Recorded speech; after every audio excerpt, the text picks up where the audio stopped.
Can you hear me at the back? Yep. Okay, we're going to start the meeting now. My name's Diana Swinger. I'm going to be chairing the meeting. I'm from the SWP in Hackney and chair of Homet and Unison at the local hospital.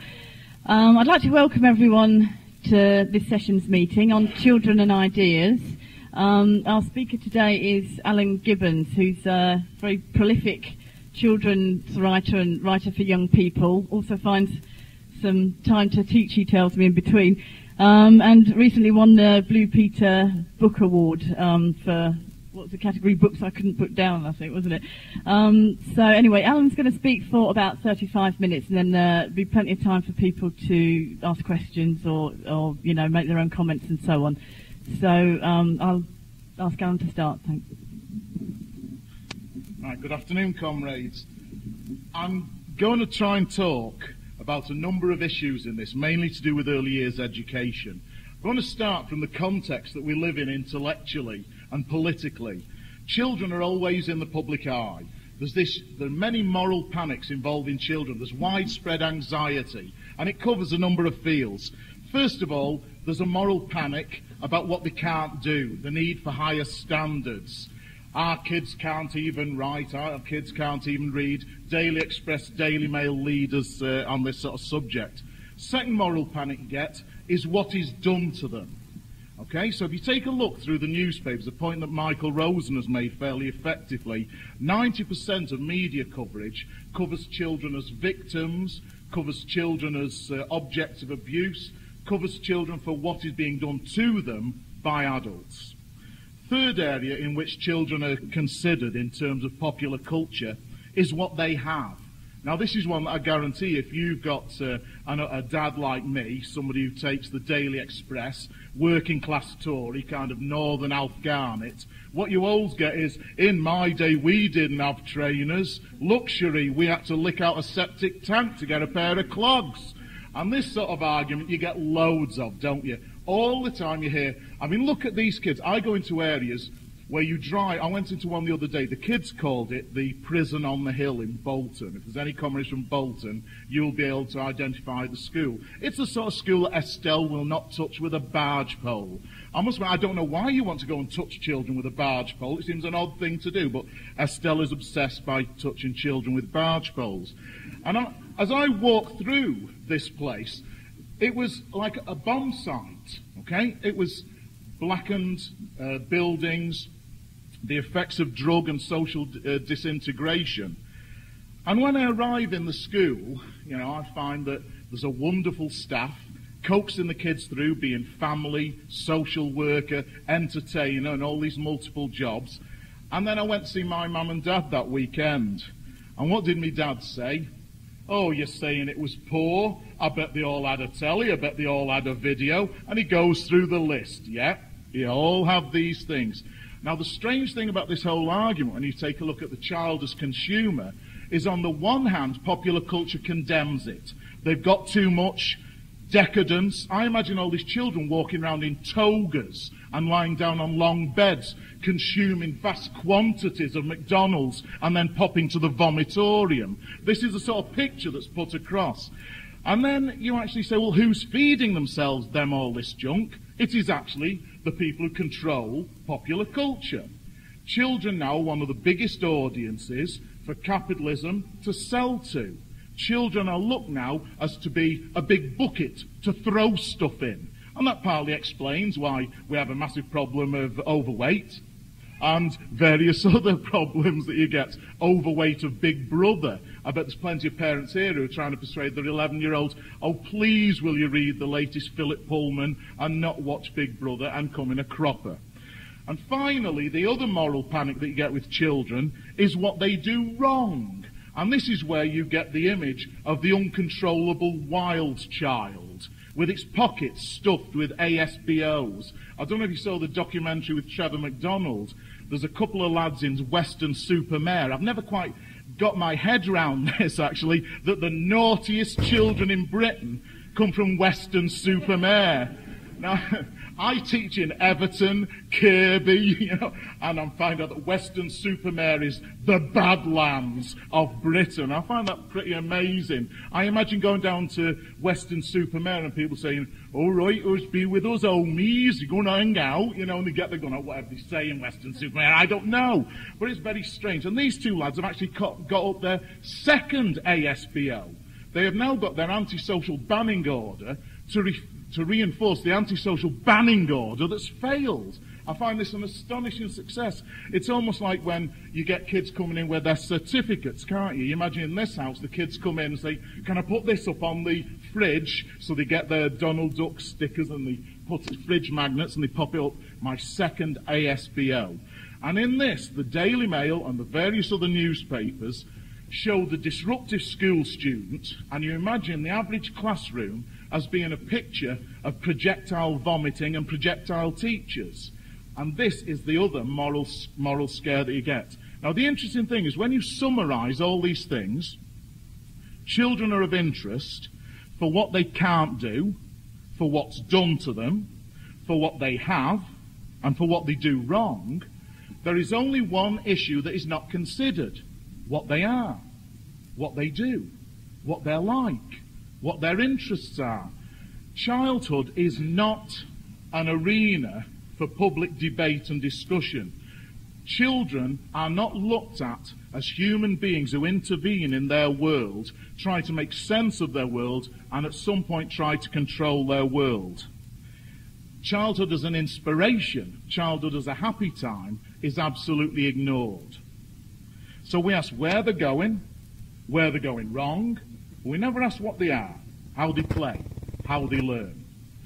Children are in turns demonized, objectified, consumerized, and infantilized. Because the last thing, of course, you always get when you've finally managed to stuff them with McDonald's, Sabrina the Teenage Witch, and various other things, is then you say, oh, aren't they cute? And to be honest, for me, the single most nauseating image that you get in television, I don't know if you've seen it, there is an insurance advertisement. And this demon child with the 666 and his curly blonde locks has slowly grown. I don't know if you remember him. He was a baby and he started to speak like an adult. He had a sort of Lisa Simpson voice talking to his dad. And slowly over the years, he's now got to about school age. And he reminds you of one of those Aryan wunderkind out of Nazi mythology. And this blue-eyed, blonde-haired kid is speaking to his dad and involving Alan Hansen in studies of his footballing talent. And here you get this strange image of child actors and child models, again as an object for society to ogle at and to patronize. And that's when probably the worst of the lot is when you get these expensive American Miss Teen, no, they call it not Teen America, Miss Tot America, where 5-year-olds clatter about fully made up. So that's the image of childhood that our society manages to cobble together. And I think you can agree it's seen as a pretty poor one. Childhood's not seen to have any intrinsic merit in itself. It is seen as a stage in a journey, not a place of its own. Now, as a socialist, I think you have to celebrate childhood as a place of its own. There have been times, I think probably the 1950s and 60s, for all its problems, was a time when children managed to force a lot of adults out of their creative space for a time because of the impact of the long boom, because of the slackening pressures of testing. It was probably one of the little oases, and I was lucky enough to grow up in it. And if I look back to 2 school systems I went through, I think it sums up what children have to face. First school system I went through was a post-Plowden school. Lady Plowden came up with radical measures like children ought to be able to learn through play. Children ought to be called by first names. Maybe children shouldn't be bludgeoned through education in mass factory units. A whole series of modest improvements. And I went into a school with 23 children, 2 teachers, in a little village in South Cheshire. We had a 25 feet square sandpit. We were allowed to climb trees at playtime. Any of you who are teachers, could you imagine it if your infants were up oak trees, 60 foot up? Sorry, I'm not metric, I was born at the wrong time. It's amazing. We were allowed to make dams in streams and come in, pitch black up to our elbows. Our eyes lit up. The second thing that Tony Blair would probably go apoplectic about. Remember, this is a time when Labour has often said standards were at the highest in education this century, back in the good old days when kids were kids and knew their place. Wrong, Tony. A lot of the primary schools then, a lot of the infant education then, was very far from the image of serried rows and attentiveness. All morning we did reading, writing and arithmetic, yes, arithmetic, and then all afternoon we did art, craft. If you made a nuclear power station or a thermonuclear device to export to Afghanistan out of a squeezy bottle and a cornflake box, that was not technology, that was craft. We did dance, and I got my feet drummed on by a wonderful young lady by the name of Rosemary Plang, who was twice the size of me. We had to do barn dancing, right? That was my one torture in the afternoon session. We did PE, and then two other things that would have Tony Blair going greyer and balder than he already is getting because of the nature of WorldCom and the rest of the world economy. And that is that if the teacher got bored, they didn't start science at 2:15 in the afternoon. What they did was they said, up sticks, kids, let's go for a nature ramble. Anybody here have a nature ramble at school? We used to get a bucket each. And we used to get frog spawn. And we used to get catkins. I asked a class in Kirby last week, anybody know what a catkin is? Somebody thought it was married to Batman, but nobody else knew. So that was it. We used to go for walks in the woods and we'd collect natural things. We made a nature table. Then at 3 o'clock in the afternoon, this is the other thing that Tony Blair would hate. We were told, it was all very organised, very Joyce Grenfell. Children, put your right arm on the table, put your left arm on the table, rest your head on your arms, and sleep. And for 15 minutes we had an organised sleep. I don't know if it was written into the curriculum. I don't know if there was a tick box for it. I don't know what the learning outcomes of it was. You know? But eventually she snapped her fingers and woke us up, and then we were read to for half an hour. Now, was it true that our playful, interventionist, nature-rambling, bright-eyed, bushy-tailed, jump-about in the sandpit sort of behaviour led to us being unruly in the classroom? No. We listened to a book for half an hour. Right? I don't remember anybody ever interrupting. And you can get this picture. It's almost like one of those old Stalinist portraits out in the 1930s of a shaft of sunlight falling on our faces, the dust motes dropping through the air, and we were transfixed. That was the best of times. Then there was the worst of times. My dad shattered his leg in an industrial accident as a farm labourer. We went to a town called Crewe, which if the world had an armpit, it would be called Crewe. Apologies to any comrades who live there. And we were dragooned into classrooms, 47 in my class, all looking at the front. The teacher disciplined us. We're also told they didn't need discipline in the 60s. Ha, I say. Chalk was thrown. Board dusters were thrown with the wooden back. We were disciplined and dragooned. And we were taught a curriculum with no differentiation. I love this word. You know, as Victoria Wood said, you know, the special needs did raffia at the back. My Uncle Derek in the 1930s, do you know what he did? He dug the gardens with the caretaker. This was the nature of special needs provision in those days. So I went from the Plowden School to this incredibly dragoon system. Then we were marched one day, without any warning what it was, into a room. We either passed or failed our 11 plus. Overnight, if you went to Ludford Street Secondary Modern, your enemy was the mate you'd had yesterday, who was now at the grammar school. And you fought pitched battles for the next 7 or 8 years, as the grammar snobs, usually fellow working class kids who'd passed from that estate, had to run a 3-mile gauntlet up to Ruskin Road to the grammar school. There, the teachers waited for us with gowns. Some of them would tie a knot in the corner of the gown to hit us over the head with. One fellow had a blackthorn shillelagh. We were streamed rigidly. We in the A stream, top 6% educationally in the country, felt like failures because of the sarcasm, the drilling and the abuse we suffered. One teacher called Mr. Walker in Latin used to get us to recite our declensions. Dominus, domine, dominum, domini, domino, domino. Then immediately, if we failed, I once said dominoes, and he said, dominoes, lad, that's what your dad does in the pub. I had to crawl on my hands and knees, 14 years old, pick up a tennis ball he'd rolled down the central aisle of the classroom, bring it back, and he said, that's your brains, lad. Know it next time. As you can see, I never forgot it. I'm not recommending that as a form of education. So that was the other side of education. And if you want, for the first 3 or 4 years of my school life, I had a glimmer of what could be the best education available under capitalism, probably. Play at the heart of the curriculum, sensitive, first name terms, intervening at the area of a child's outgoing, curious personality, and then the opposite, dragooning into tests. And I did well at tests. Bugger all use it did me. I ended up unemployed in the early 1980s, but that's another story.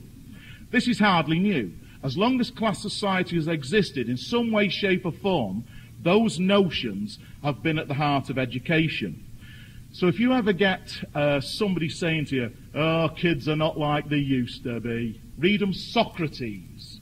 Here's Socrates, and I'm sure you all know his dates are 469 to 399 BC. You've all got that graven on your heads. Children today have too much luxury. Did they have McDonald's in ancient Greece? They have execrable manners, flout authority, no respect for their elders. I can see these two agreeing at the front, right?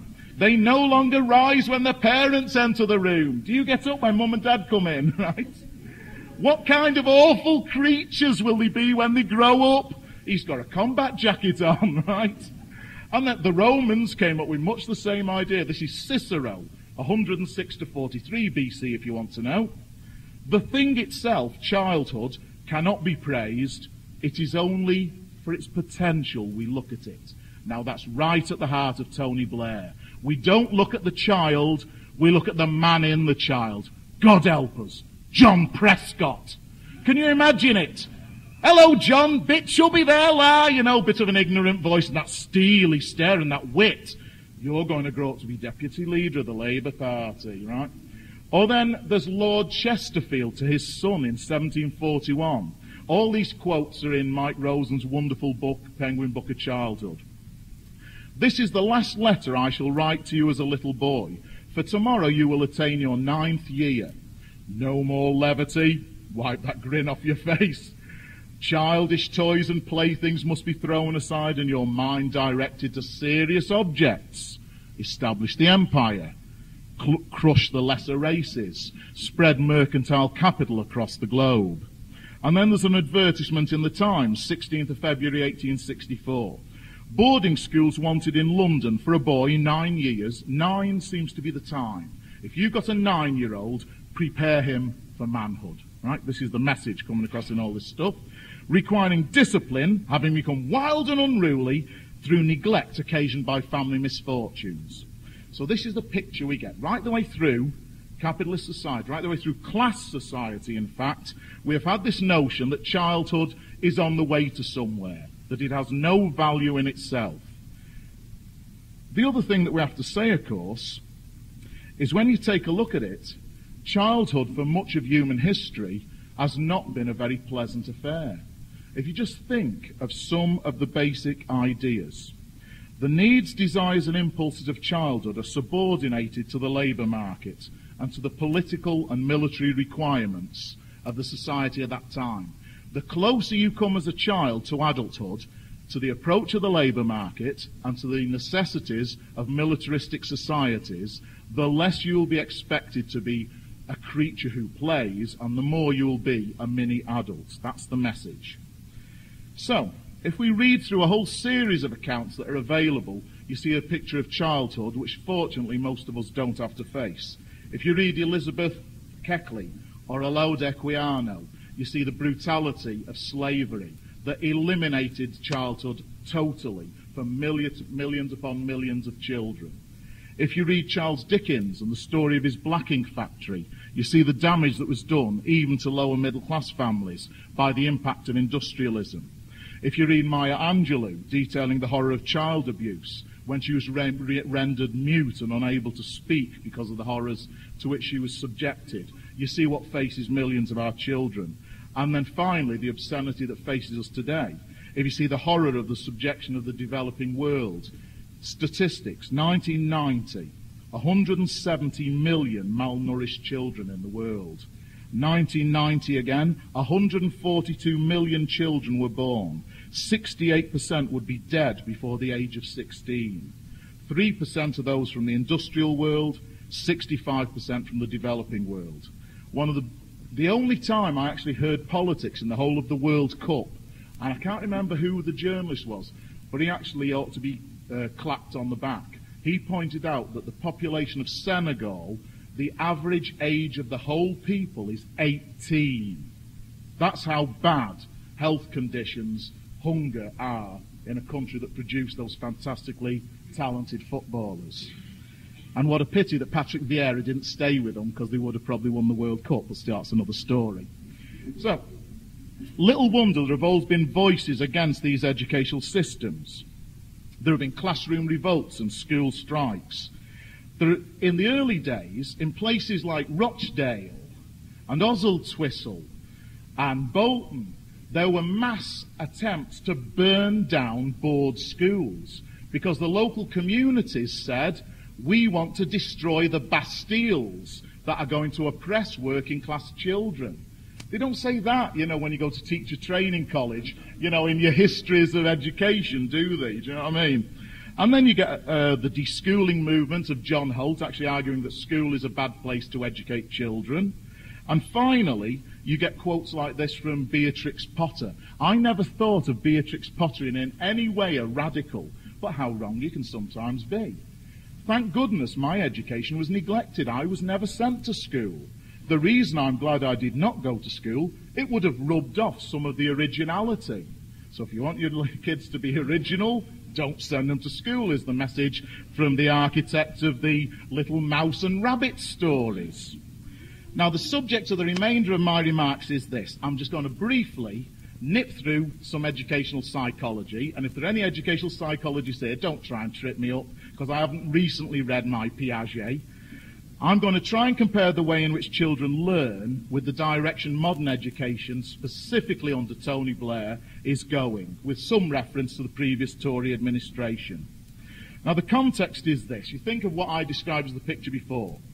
Grammar and the secondary modern system, split people according to rank, goats, sheeps, 25%, which way around are they? Goats, thrusting entrepreneurial capitalists, and their backers up in the managerial classes, and then 75% goats in the factories. Then the second stage, comprehensive education and progressivism, believing you needed to spread it because of the technological advances of capitalism and the need for middle-ranking technological servants who had some levels of numeracy and literacy to fill the gap. And then finally, the post-1976 rollback of liberalisation as the world economy started to shudder. Okay?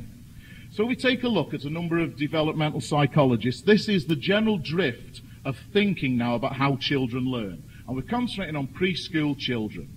Developmental psychologist Margaret Donaldson says, when we make laws which compel our children to go to school, we assume collectively an awesome responsibility. For a period of some 10 years, with minor variations from country to country, the children are conscripts. Now that's usually fairly obvious, but sorry, they are not volunteers. They do not choose where to go. All you have to do is watch the first day of reception. I want to go! And they're being dragged through. I mean, in my day, it was even worse, because nowadays that protest occurs at the coat pegs where mum can give them a kiss, and they're handed over to a sympathetic reception teacher. When I arrived at school, we were thrown in. I arrived when I was 8 years old at Broad Street in Crewe, and had to do this walk like John Wayne through the Pawnees up to the school office. And 3 lads walked up to me and said, "You're new, aren't you?" And I said, "Yeah." And they said, "You're dead." And that was my introduction to my new school. Then Margaret Donaldson goes on, the problem is to understand how something which begins so well can end so badly. Now sometimes if you see early years education, you'll be introduced into the school by a smiling, usually a lady. I'm one of only 470 trained infant teachers working in Britain today, a sign of the sexist setup in our schools. This lady will walk you in, and you'll see sandpits, and you'll see play, and you'll see all sorts of nice activities going on, very beautiful environments. And then you walk through a school when the same child is 14. You'll see truancy. I was in one comprehensive recently where 10% of the school roll was missing. Nobody knew where they were. It was a lost generation. And I said, where are they? He said, well, we've got full employment round here, so the kids are so bored with education, they go and work in the chicken factories. That's interesting. 10% just gone missing. Ill discipline. High exclusion rates, with black males running at 3 times the rate of white males. Widespread disillusion amongst young people with a desperate sense of failure. So you say, how does the child go from that 4-year-old to that 14-year-old? Now, observation shows young preschool children acting in certain ways. They copy, they mouth adult language. You talk to your baby and you see them mouthing your words, imitating you. And interestingly, if say they're making a model, this is one of the most interesting things I always find, because you'll all have done this, you're all terrible oppressors. Your child has got the stickle bricks out, and they decide to build the Winter Palace out of stickle bricks, so Daddy can storm it, right? And it's usually Daddy who wants to storm the Winter Palace. And they make their model of stickle bricks. And then Daddy decides, I'll help them with some basic trigonometry. I think that stickle brick goes there. And then what does the child do? The child punches it and explodes. Why? Because the nature of childhood learning is experiment, experiment, experiment again, and learn through your mistakes. If somebody else eliminates the mistake, you are not involved in your own learning process. And then you bring the fist down. And that is a standard picture in early years education. Children take on older roles. They play at reality, often doing the same thing over and over and over to see if it comes out the same way. So again, even the best socialist parents, what do? They have just tried to be Harry Potter with the broom for the 7th time, and you come across and say, can I show you a little bit of a new thing? Temper tantrum, broom goes through window. All right? Because you are cutting short that process of repeating it to see if it happens the same time every time. Because why should a child know it happens the same every time? We do, because we have actually absorbed it into our consciousness and we've turned it into a routine. The young child doesn't. Every new moment is a surprise for the very young child, and they have to test it and test it and test it until it is secure. I'm going to argue that most of education prevents that process occurring. They play at reality. They learn socially. Now, this is the other thing that is a problem for our education system. Overwhelmingly, our education system treats children as hermetically sealed individuals, sets them in competition against one another, does anything to prevent them negotiating with other children around them. If you watch the only areas of our education system where there's some level of cooperative play, in the nursery and the infants, and yes, I've taught nursery, what you see is that even when, a lot was made by early psychologists, that particularly boy children don't cooperate together in the sandpits. What they do is they stand next to each other and play in parallel. But if you watch the child while they play in parallel, they do this. And then eventually, after maybe 6 months, they come over. They actually watch and they imitate each other, and then finally they make a social bond. Girls tend to make that social bond quicker. It's a collective event.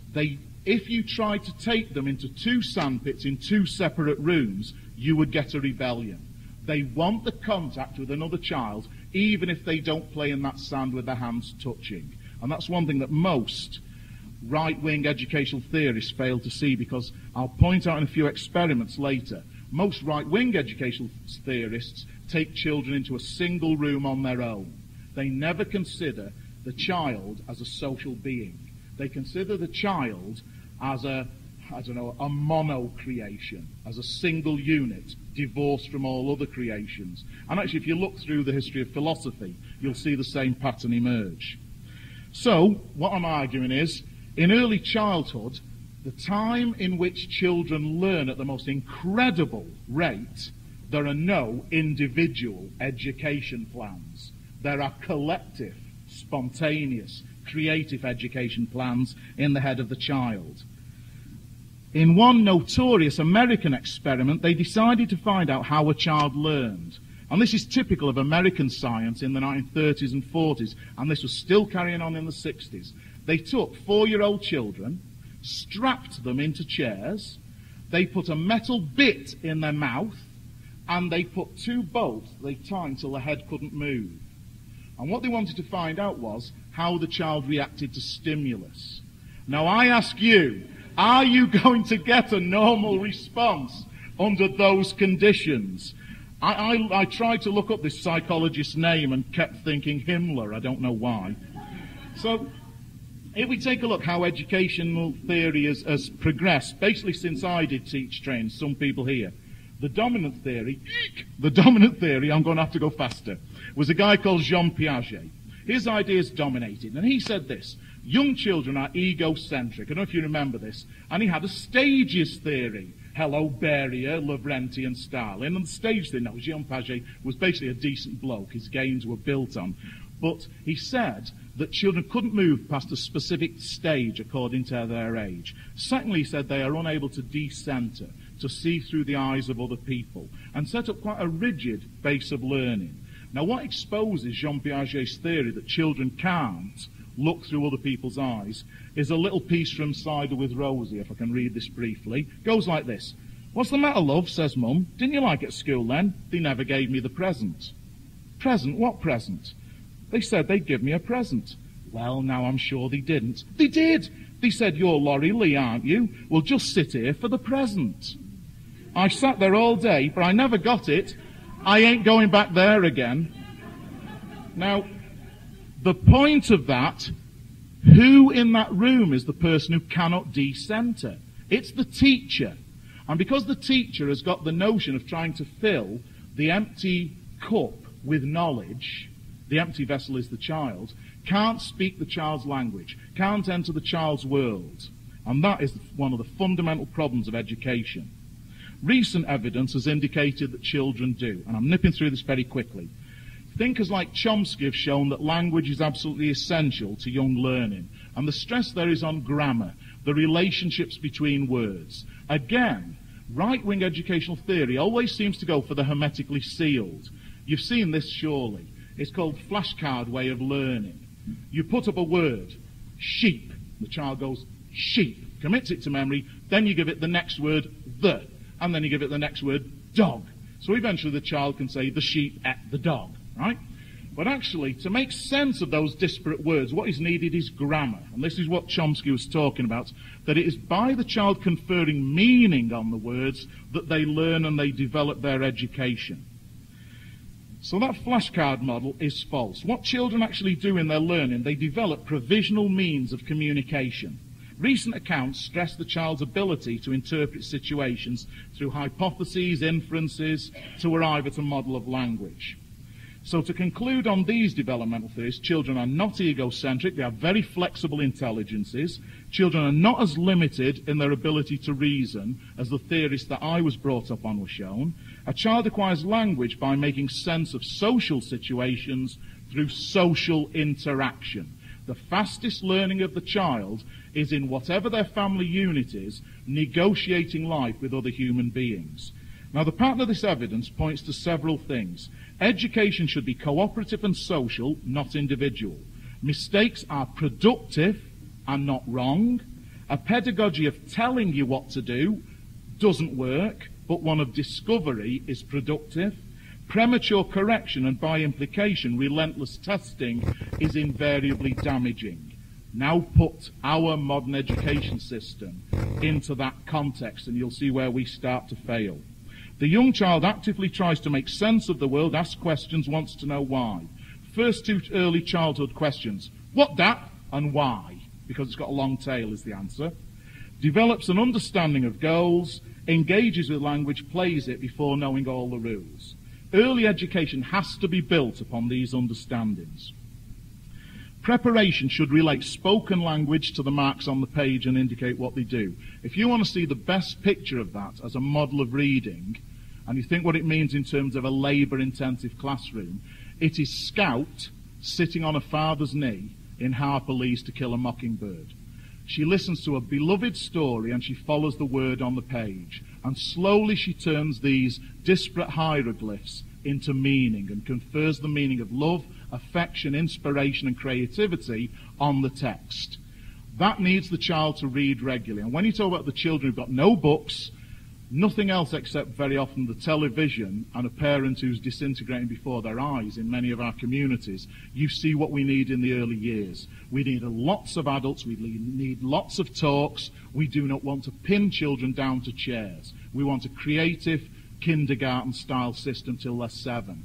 Those countries in Europe who bring children into kindergarten and then start to teach reading at 7 overtake our reading standards by the time they're 10.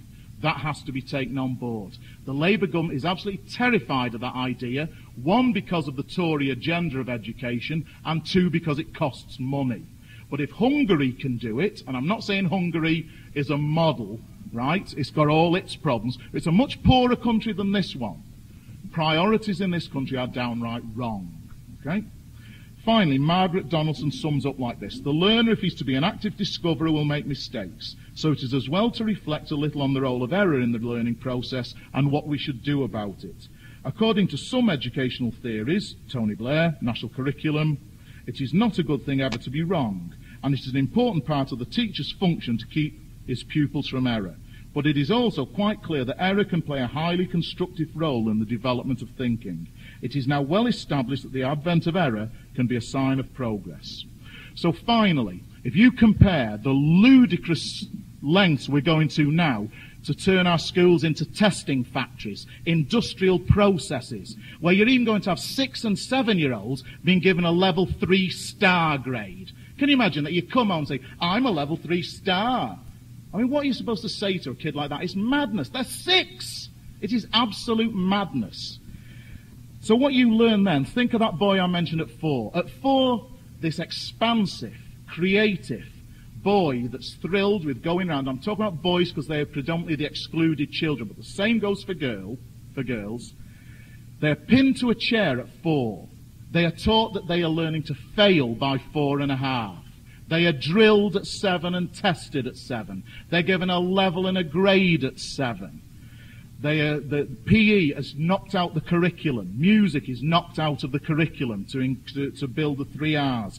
And then, believe it or not, the Labour Party now has the cheek to say some people misinterpreted us and have forced the creative area of the curriculum out. The only reason we misinterpreted you is because you told us with your Ofsted Stadt police that we had to do it this way. And then you have the damn cheek to rewrite history. We have to say, sorry, Estelle, sorry, David, you're crying up the wrong sodding stream with the wrong sort of paddle. And finally, at 14, these kids are throwing things in the faces of secondary teachers. It is not because kids are degenerating. It is because we have got the wrong sort of educational system to advance their interests. So finally, let me leave you with this one little anecdote. Imagine if the child was taught to read by the national curriculum. First, government would set up a committee on speaking. Second, they would break down speech into 431 discrete skills. Mouthing, lipping, tonguing. Then they would, I know what you're thinking. Then they would form the skills into a hierarchy, level 1 speaker, level 2 speaker. Then they discovered they needed to refine it and give you 1A, A, B and C grades. Sorry, Geordies, Scousers, Cockneys, Glaswegians, out. You'll never get a 3C. Test children on their levels and give them a list of remedial words like rebellion, revolt, creativity, poetry and love. Grade the children into high ability, middle ability and lower ability speakers. And then you would have a dumb population. Okay?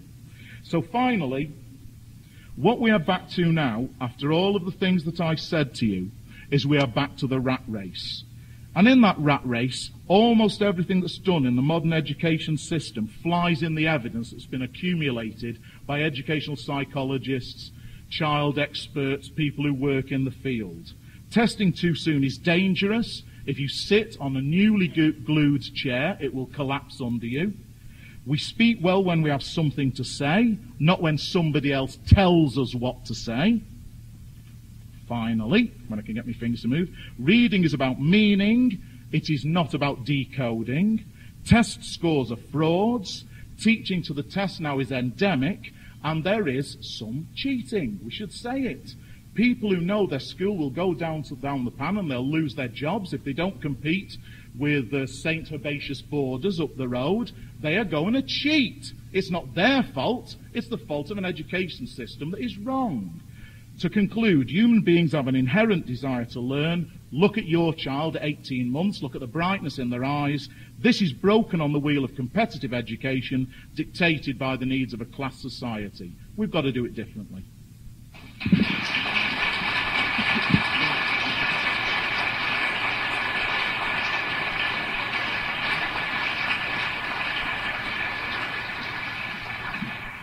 Okay, we've got a little while where people now can raise questions, make comments and so on. I think there's going to be quite a few people want to speak, so I'll ask people to try and keep it to 3 minutes. I'll tap on the microphone after 2.5 minutes so that you know to start summing up. If you raise your hand and keep it there until I kind of make a note of you, and I'll call people 2 at a time, okay, to save a bit of time. The microphone's here at the front, so can I have a comrade here?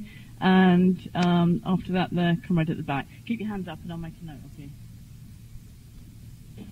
Yeah? Do you want to come up?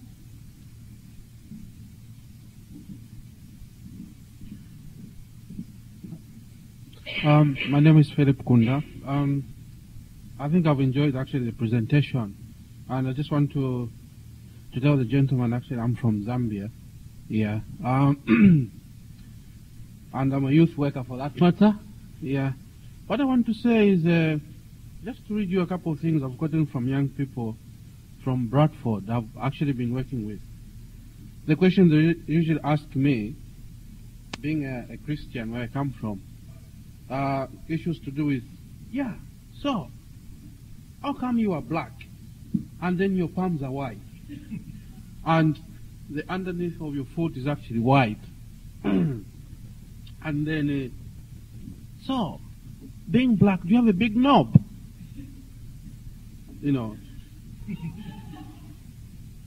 And then, did you say you're from Zambia? Is that in the Caribbean? I said, no, that's in Africa. Which part of Africa? Southern Africa.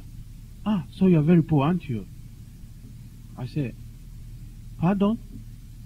And then, the last question they usually ask me, what kind of a house do you live in? Do you live under the branches, like the monkeys we see in the David Attenborough's, whatever, in animal zones? Would you be able to comment on that, why they say that, which me, I've never actually asked, why are you white? I was all brought up from my school and also from my church teaching that all human beings are just human beings, like that. Thank you.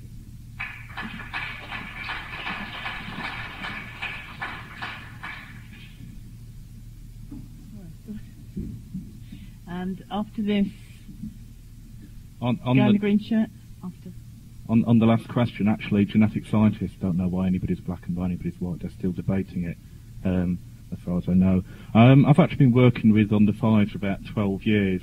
So I've obviously got quite a lot of different things I want to say. One of the things that the government did a couple of years ago, because obviously all politicians love saying how great they are with kids, is they renamed all nursery assistants, which is what I am, and started calling me a nursery practitioner, which makes it sound great, doesn't it, like a doctor or something. And when we got told all this, at the same time, we were told that also part of what the government's doing in nurseries is to have more children per nursery staff and more children in the same size room, and it's just like, why isn't that publicised? What's their real agenda? On Ofsted, again, with an under 5s education, that is now coming not just into nurseries, it's something we're having to do loads more, but also childminders are now being assessed by Ofsted. It's just absolutely incredible how it's like all the things that are going on with primary schools that Alan was talking about. It's happening under 5s more and more. But I just want to finish on, talking about working with children. I think it was Engels that said you can judge a civilization by the way it treats its women. I think that if you judge a civilization by the way it treats its childcare, we certainly don't do very well. I dare say there's a lot of people in this room who work with children or have children, and all love that kind of experience about being at the heart of what life seems to be all about. And if you work with children, you've probably got a kind of feeling that it's the most important job in the world. And I'd defy anybody, actually, in any supporter of capitalism, big businessman or whatever, to deny that. Surely it is the most important thing we can do, is how we raise the next generation. But also, if you've got that attitude, you know that it's one of the most difficult jobs as well. And yet, if you look around in Britain, looking after children is the least paid job going. Most nursery nurses, I'm lucky enough to work in a council nursery, where, after doing it for years and years, I'll be on 14,000 at the top of my scale and blah, blah, blah. I'm really lucky. I know I am, compared to most people who work in a private nursery, where the minimum wage came in and people's wages actually went up for those by a tiny little bit. But they get no sick pay on the whole. There's a massive high turnover of staff. And childminders, which is what the government's trying to get, it's having Ofsted, so it can say, oh yeah, Ofsted now inspect umpteen million children. We've now given under 5s education that we said we would. Childminders are excluded from the minimum wage, the most important job in the world, and you don't even get a minimum wage. That's what this fucking government thinks of childcare and children. So, what does that say about capitalism?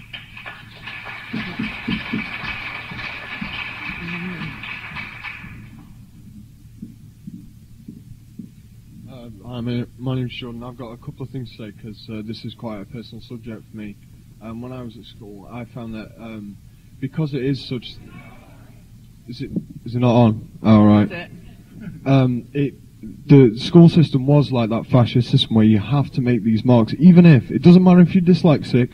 I know we can't give you any extra help, but you've got to write it. You've got to get it done, and it has this adverse effect on the children, and then they end up having a fascist system within themselves because they have to have this hierarchical system. You get the rich kids who pick on the poor kids, or the less intelligent kids that are a bit bigger picking on the intelligent kids, and splitting them up within themselves. And it keeps going and going. And the worst thing is that the worst time in a child's life, I think it gets to when they get to between about 14 and 18, because the hormones run riot. They're starting to think more, change thoughts in the way they perceive the world, because they see everyone else as a whole new person. Whereas before you just see someone as different, therefore you leave them alone. And that goes, and I don't see why having so much pressure at the worst point is when the hormones are going crazy, and that dictates them for the rest of their life. Because after that, you have to pay for education. After that, you cannot get it for free. And I just see it as a pointless, terrible system. I just came up for a rant. Right, comrade here, and then you. I think school's quite a contradictory experience for most people, because there's some parts of it that you really like, which is seeing your friends and your mates and mucking about at playtimes, and then perhaps being a bit cheeky to the teachers or something. There's other bits that you really hate, which are the regimented parts, which are the parts which tell you this is the way your life is always going to be. Get up, get in for 9, get home for whatever time. This is basically the whole part of your day is going to be spent doing something to create something for other people to make profits out of. But actually, I think one of the other things as well is that absolutely astounds me is the absolute hypocrisy of the ruling class, the middle class, about how we bring up our kids. It's like, we don't spend enough time and create enough time for our own children. But let's face it, as soon as their kids are old enough, they send them off to boarding school. So they spend absolutely no time with their children at all. And when they talk about how there's a need for tolerance and how children need to be protected, actually they don't say that about asylum seeker kids at the moment, are they? What they're saying is actually separate these young people from other young people, because I think what they do recognise is that young people are social beings. They do get to know each other and interact and relate to each other on all sorts of different levels. And they do start to think about the world around them and ask questions, not just the why phrase, which is interesting but sometimes can be really infuriating, because it's like, why? And you end up just saying, because I say so. But it's because kids want to know everything about why does it go dark at night, how does a telly work, and a lot of the time I just don't know the answer to these questions, so they're quite hard to answer. But also I think through kids' own experiences they start to think about things in quite a logical but also quite a political way. And I think, the hypocrisy is that kids don't normally get to have a say. It's like once you're 18 and you get the vote, then we want to know what your opinion is. Before that, shut up, be quiet and just do as you're told and fit into the way society is organised. But there was one time when, because I've always taken my kids on demonstrations and encouraged them to be involved in things, but never kind of, rammed my ideas down their throat, but somehow that's indoctrinating, and what isn't indoctrinating is them sitting in front of the television and listening to all the crap and stuff from the television about the way society is and it's supposed to be and what all our roles are in society. But I've always taken my kids on demonstrations, encouraged them to just ask questions really and be a part of things. I remember we were watching a thing on the television about South Africa under apartheid, and this was years ago, and my eldest daughter was only about 4. And we're watching this film footage of a demonstration of black South Africans, and she's saying, what are they doing? And I said, well, they're marching for rights. They're marching for decent housing, for decent wages, for a decent life. And she looked at me and she said, are we black? Because what she didn't see was the colour. What she did see was the class, and because she's involved directly in things like that, it makes her question things around her and question that straight away. And I just think, the hypocrisy is there for people to see. And I think the stuff about asylum seeker kids, I think really did shock a lot of people about how far they're prepared to go to try and divide us. And it just touched on what the last speaker said about how, if you think they're trying to divide us when we're adults, actually it starts a lot earlier than that. And I think, a lot of teachers are frustrated by the system that they have to work in, because I think some experiences, like the speaker said, in the 60s, for a lot of kids was quite an enjoyable experience of learning, but I think all the testing and stuff has actually distorted what were some of the good aspects of it. And I think, a lot of teachers are starting to say, actually, we want to fight to get some of that back again. Okay, comrade here, and then the comrade in the green shirt. Yeah, I think it can be a really daunting time for being a parent at the moment, because on the one hand, I've got a 10-month-old child, and you see the creativity there. Like, we took him to the beach recently, and he was actually trembling with excitement just being in the sand and the water. It was brilliant to watch. And at the moment, it's like, well, what happens if I stick my hands in the video recorder and things like that, which is maybe not as quite as good. But on the other hand, I've got like a niece and nephew, and they were going to come down to London quite recently. And then my sister says, we can't come down. Sarah's got to revise for SATs, which she's doing that for this next month. And you think that, 9 or 10 or whatever it is. And I think it's really important in that context that we actually do see there are alternative ways of doing things. And actually we can take example from when, for instance, like Russia in the 1920s after the revolution, there was actually quite a different way of approaching children's education. And I think it's actually quite important when we're talking about how bad the system is that we look at those alternatives. So, for instance, a lot of the psychologists at that time they came up with ideas in the revolution. It was because they were actually trying to reformulate education, so children did benefit. So it was actually for the benefit of the child and not to turn them into some kind of cog in a machine. And one particular psychologist, Vygotsky, actually came up with some really brilliant ideas about how, the child is not like a fixed. He compared the way of looking at children, the testing sort of ideas, as if children were like a bucket of water, and you've got this amount of water and this amount of water, and there's nothing you can do about it. And he said, well, actually, it's completely different. We've really got to see what's the child's potential. And he compared the environment that the child was in to like a scaffolding. And one of the interesting things is that some people have taken up Vygotsky's ideas in studies, small-scale studies, I admit, under capitalism today, and they've shown some quite amazing things. For instance, there was an after-school group for underprivileged children in America, and they showed that if you start focusing on books as exciting things to read, you can really improve literary skills, things like instead of it being like a rote thing. There was another study in Denmark where 5-year-olds learned the theory of evolution because they went to the zoo, they did projects. It was really amazing what was achieved. But I think even those studies actually miss sometimes the real context of Vygotsky's work in Russia, which was that the schools themselves were completely different. The children were actually given power. They were actually part of the local Soviet. They actually decided what went on in the school with the teachers and local representatives from the community. And it was a completely different way of looking at education. It was like children are the centre. And I think what's exciting for me about being a revolution is it's not really just about getting rid of poverty and disease, things like that. It's about completely changing the way we do things so that the child does become at the centre of the world, and that we do actually develop the potential. And one of the most exciting things about all social movements up to now is they nearly always involve some point where the youth actually start asking for themselves, we want this, we want to do things this way. It happened in Paris during the 68 days, happening in Portugal during the revolution. And it wasn't just the teachers that were trying to change the way the education was done, but the children themselves actually rose up and determined it. And I think that's an alternative. It's quite important, really, to put forward, because otherwise it can seem just like we're stuck with this horrible system that we live under.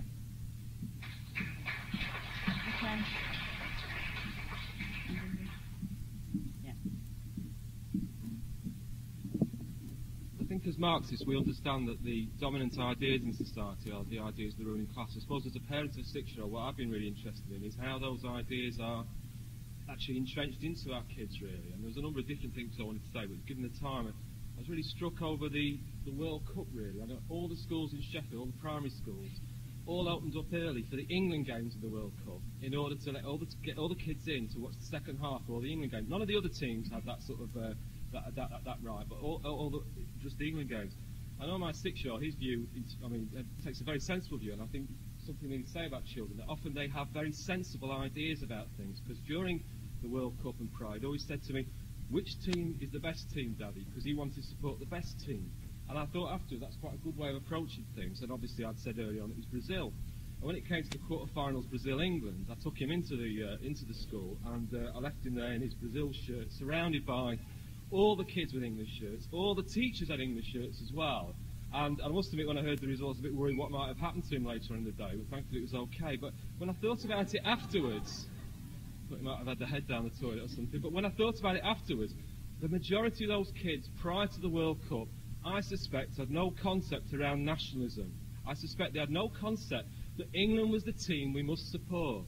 Whereas after the World Cup, all those kids, and we're talking about 5 and 6-year-olds here, and older kids as well, but 5 and 6-year-olds in particular, I think, all had that concept ingrained into them, that England was the team to support, not only because most of the teachers supported England, those are the people we aspire to be, not just because the flags were hung out the windows in the sort of communities and states, because the school opened early, because this was important to support our team. And I do think it's something around schools. They're a transmitter for a whole range of ideas, not just the national curriculum. And I think it's something that, as a parent, as a Marxist, I think it's something we need to be very wary of and sort of fight back wherever we can. Right, come back here.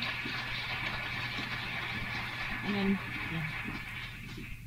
Hello, first of all, I have to say that I'm proud to say that my school only, for once, for the last game, actually had the football on, which is quite admirable. And none of us ever wore England t-shirts, but there you go. More seriously, I'm a nursery teacher, and one of the things that I have to say that, in a way, it wasn't actually up to the government, but one of the things that needs to be congratulated is the new introduction of the foundation stage, which actually stage on the same level all of the areas of the learning that a child goes through, the physical, the language, mathematical development, physical development, and not prioritizing one in front of the other. It was particularly important because after the introduction of literacy hour and numeracy hour, quite a few reception and even nurseries, you'll be shocked to know, tried to introduce like a mini version of those in their classrooms, which is, terrifying. It doesn't say that children in nursery are not to be exposed to any of those interesting things, but it's on their own level. It's all when they're ready. One of the things that is very important, actually, that in the foundation curriculum, the language section is actually communication language literacy, because the first thing children learn is communication. You can't learn anything else until you know how to communicate, can you? Until you're able to, and the most important thing is actually the first chapter in that book is social, emotional, and personal, because this is the most important development for children, to meet new people, to play alongside them, and to fulfill their own self. A lot of children come from a very small family, one or two perhaps only themselves and their mom, and come to a nursery class. In my case, it's a double unit of up to 50 children. How can a child like that come from a very small family, cope with that? The other thing that I want to say is children do learn by experimenting, by trying things again. But one of the things that stops doing it is the school day. The school day is being broken so many times by assemblies, by playtimes, by lunchtimes, by lining up for playtime, by lining up for lunchtime, by tidying up. How can you do anything by the time you have your literacy hour, you have your numeracy hour, you tidy up between them. It's not time to do anything else. You can't repeat the same session even because you have to keep on with the curriculum. I mean, I'm not an expert myself in the numeracy hour or literacy hourly, thankfully, because in the nursery, where we do have a whole half day for playing, because this is what it's for. This is how children learn best. Thanks. Okay. Now, I think about half the room's put their hands up, I'm afraid, and I'm only going to be able to call 2 more because we've run out of time, so I apologise to everyone. I've got this comrade and then the woman in the second row.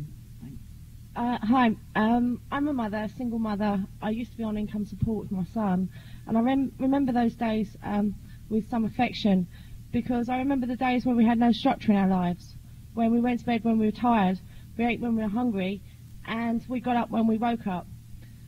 I remember my midwife going crazy to me when she said, "What do you mean you don't know when breakfast is? Or you don't know when lunch is?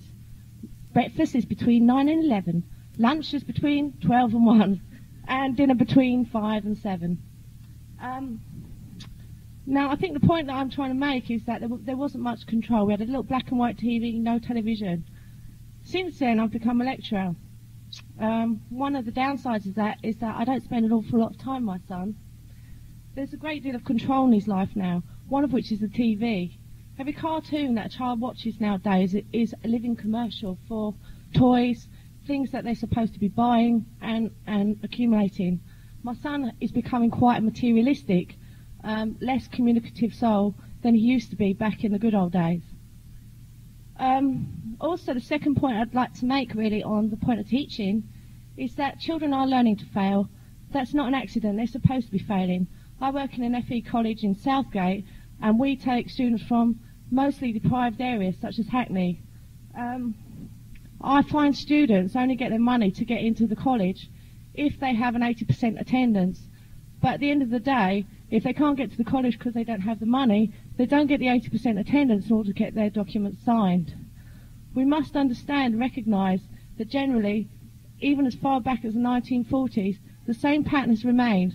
Working class children fail in school, and maybe that's why my son tells me every day that it's boring and he doesn't want to go.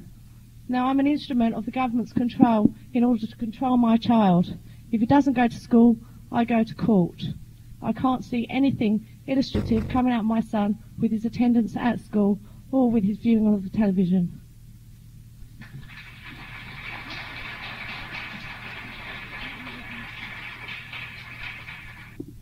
Yeah, I just want to make a couple of points. The speaker that spoke about the foundation stage, I think, is absolutely right. It was a massive step forward for early years education, in the fact of the things that she talked about, and also because it put play at the centre of early children's learning.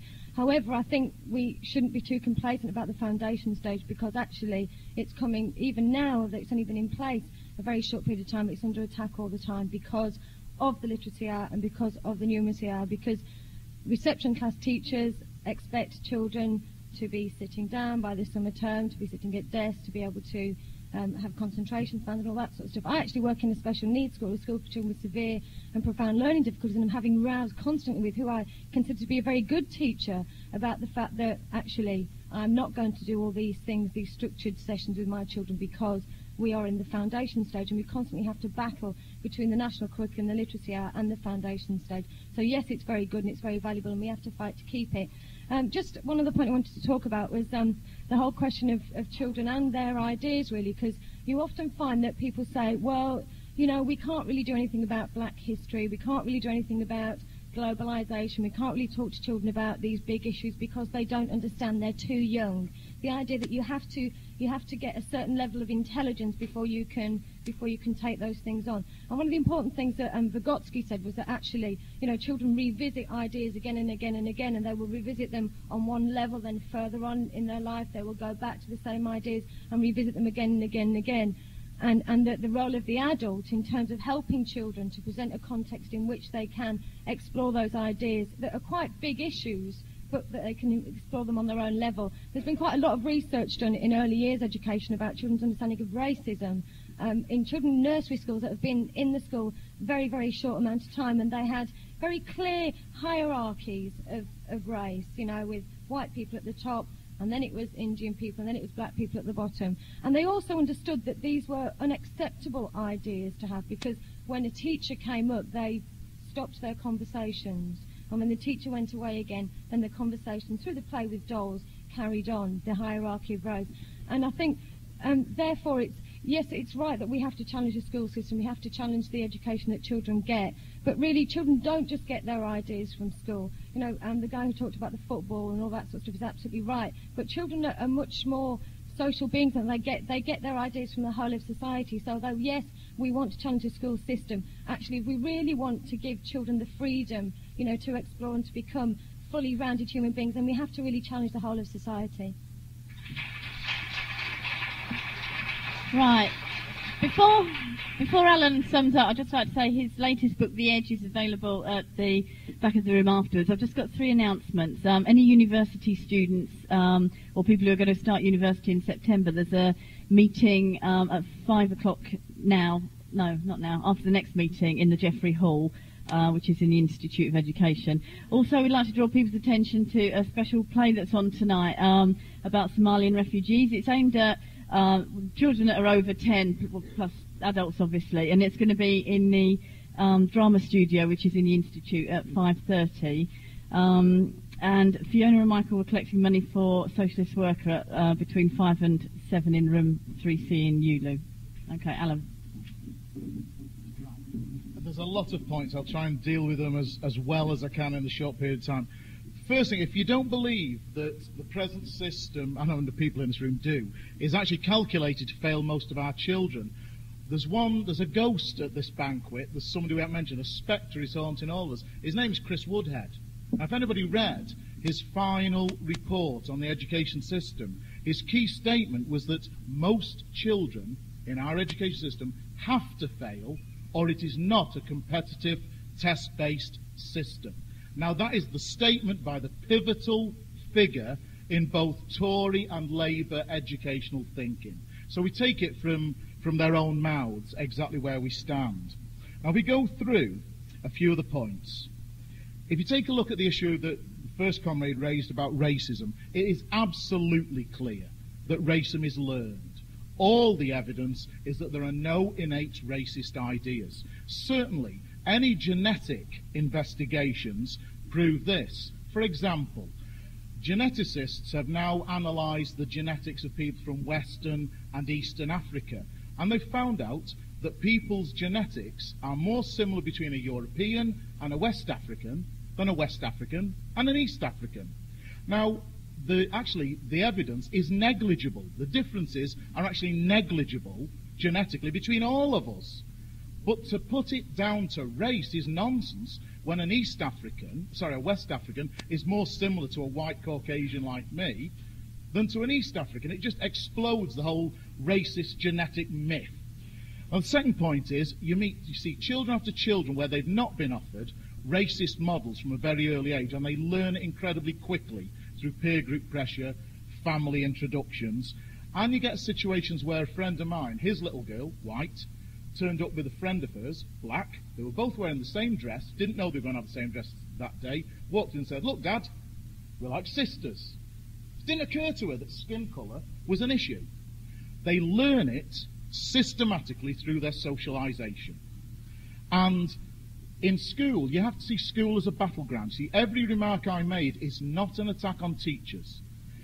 Most teachers, actually, I believe, belong now to the liberal left. 55% of teachers last time round voted Labour. When I entered the profession, 25% voted Labour. Now that is an indication teachers have been substantially radicalised. Now they are being substantially disappointed, and I wonder what the figures will be next time. I suspect the Liberal Democrats will advance quite dramatically. As an example, ideas change because of experience.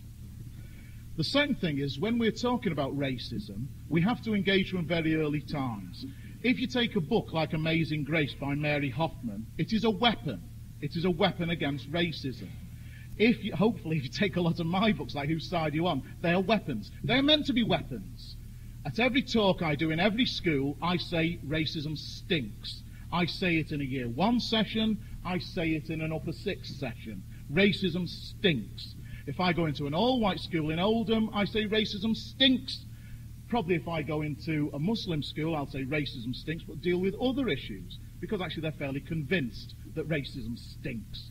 And when you take a look at the issues, we decided to introduce options in my school after the test. One of the obscenities about the testing regime is that a Year 6 child comes home on January the 1st and says, we're not doing any more work this year, Daddy, because we're going to revise for our tests. They're going to waste the pivotal year, the last year in their junior school, revising stuff they've already done. And then they're going to do word searches after the SATs. Nonsense. So in our school, the school I work in 2 days a week, we decided to adopt a series of options. So they did textiles, learning French, and one option was asylum seekers. My school has got no asylum seekers. It is 98% white.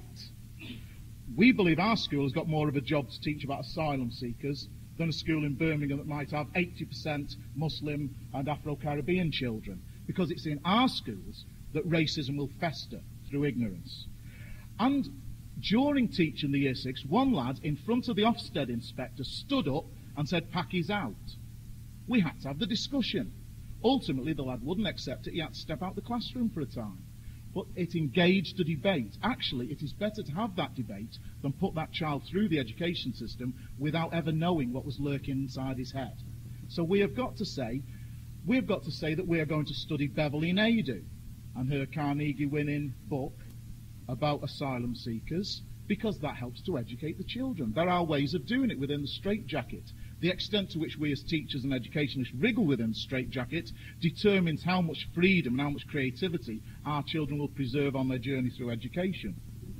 In early years, it's absolutely true that the foundation stage is a step forward, but we do have to be careful. It is not a complete kindergarten system.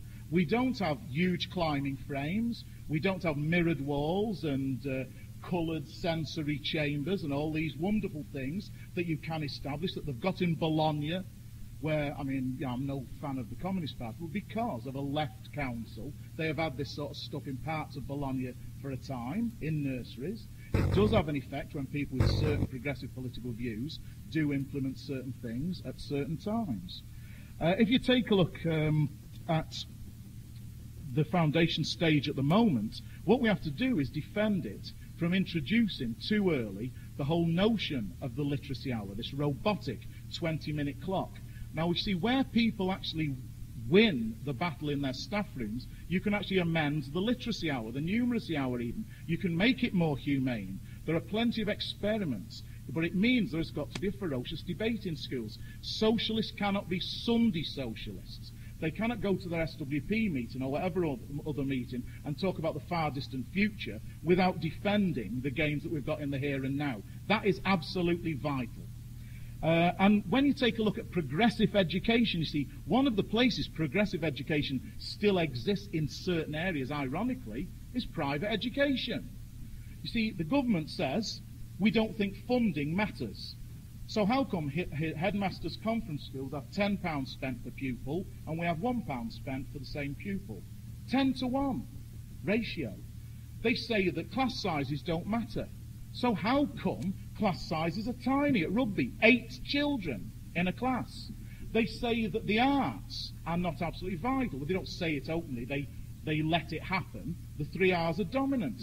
So how come if you go to a school like rugby, they've got a purpose-built arts centre, they've got a purpose-built sports centre, they've got a purpose-built pottery barn, you go through it.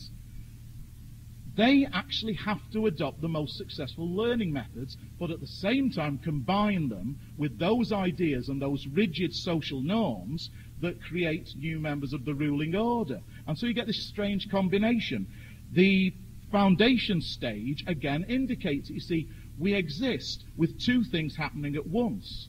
On the one hand, it adopts what is absolute logic to go for a kindergarten system, but it lives in a contradiction all the time, because the same children are going to be abandoned and decanted very, very quickly straight in to the testing regime.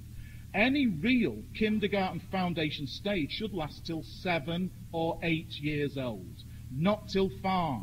And this is where there is a total failure. So what we've got to say is more of this. This works, more of this. If you take a look as well at the testing regime, we shouldn't put across that the present situation is monolithic and irredeemable.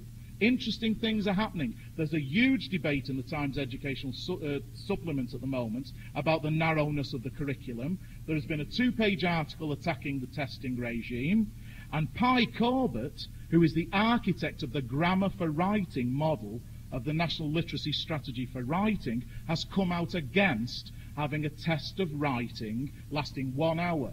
Philip Pullman, probably the best children's writer in the country at the moment, was asked, when he was on the same Carnegie shortlist as myself, Philip, what would you do if you had to do a quarter of an hour plan and then write a story in 45 minutes? And he said, run away! And that was wonderful. I felt like clapping. Oh, I did clap. Me and 400 kids clapped. It was wonderful.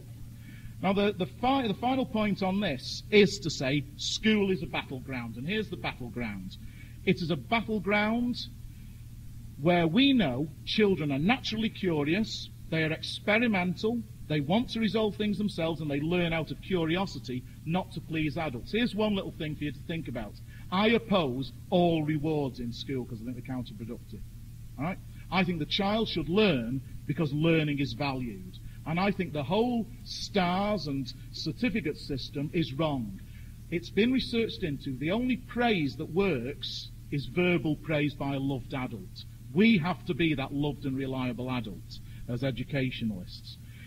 And interestingly, some of the schools with the most rigid reward systems are the coldest, most awful places. They smile and pat the child on the head when Ofsted are there. As soon as they're gone, it's back to the frown. Watch these schools. Schools now are places where they learn to be told and give one-word answers. The average length of an answer in a British classroom has gone down from 2 sentences to 1 word in a decade. Right? Amazing statistic. Absolutely amazing statistic. Our children are being dumbed as they have to reply to closed questions. And again, the irony is, you see, everything coexists. The remnants of progressive education are there. So people are told to have open questions. It's not happening because the test drives open questioning out, even if you're instructed to do it in the document. Testing dominates all. What they ought to have is testiato vincit omnia, as the new statement over all schools, right? Whatever the Latin is. Children are tested, and the vast majority of our children learn to fail. They learn to follow rules and not to inquire. The whole direction of our education system now is against the rights and the needs of the child. And we as socialist teachers and socialist educators and socialist parents have to fight that battle day to day. And this is what William Blake, I love William Blake. I love a guy who went moonbathing in the Nuddy, right, in an incredibly restrictive period. He said this about school. But to go to school on a summer morn, oh, it drives all joy away.